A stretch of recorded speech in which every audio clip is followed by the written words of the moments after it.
In this era of COVID where everyone's kind of forced to stay home, one of the problems that we've had is that we have actually seen a lot of apathy start to set in with the Yang Gang, particularly with the online Yang Gang on Twitter and Facebook, where the general attitude is, well, I'll come back in 2024 if Andrew runs again, but they really don't feel like there's anything there for them to engage with, and they're sort of feeling lost. A lot of that has allowed for energies to disperse with things like the Dark Horse Duo and other sort of projects like that where people are just latching onto whatever they can. So what the Yang Gang really needs right now is the challenge accepted Yang back. And we're just wondering, do you accept that challenge?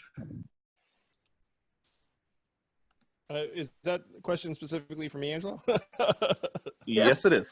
Yeah. Oh, so, yeah, the Yang Gang really needs you specifically. Yeah, so, I've tried to lead by example where it's like, what am I trying to do right now? The Dark Horse Duo, it's like I'm not for it, and just in that I don't think it's going to work. And I also think it's like it also frankly like goes against commitments I made where I said it's like, look, I'm not going to run on a third party ticket, and I signed various things. Now, like, would I break that if it was like future of the free world? Like, yeah, but am I going to do it in an effort I don't think is going to work out so well, or it's like just going to end up being like a marginal effort? So to me, like, what's front and center for us is like, we can get members of Congress in the Yang Gang. We've got races that we like. Donna Imam, who I was just texting with just now. Conrad's on this text too. So Beto, like, I leaned on Beto to have an event for her. Julian looks like he's going to talk to her and see if he wants to endorse her. And her opponent is like literally like, infirm right now. It's like a 78-year-old dude who's going to like struggle to campaign and govern.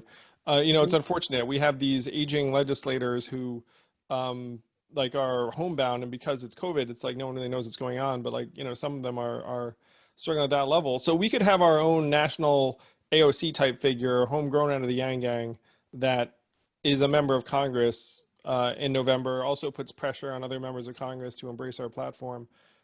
So Angela, when you say it's like what the challenge accepted, it's like, yeah, I think we need to get people focused on things that we can achieve.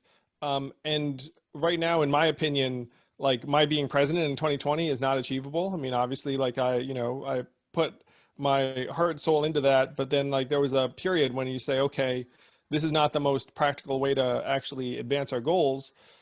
So is it a challenge for us to get folks in the Yang Gang excited about Donna or, Antoine Pierce, Alex Morse, like whomever else? Like, yeah, it's a challenge, but that is, I think, where we have to try and drive them. That's where my attention is. Like, if we get several members of Congress in, like, if you look at the Justice Democrats and AOC and that gang, as far as I can tell, they've won 2 races, right? It's like AOC and Jamal.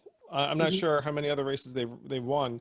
Like, I feel like we might actually catch up to them in this cycle if we focus and get like, Donna, and let's call it like David Kim, let's call it like, like 1 or 2 others into Congress. That would be epic. Like, that to me is the challenge for 2020.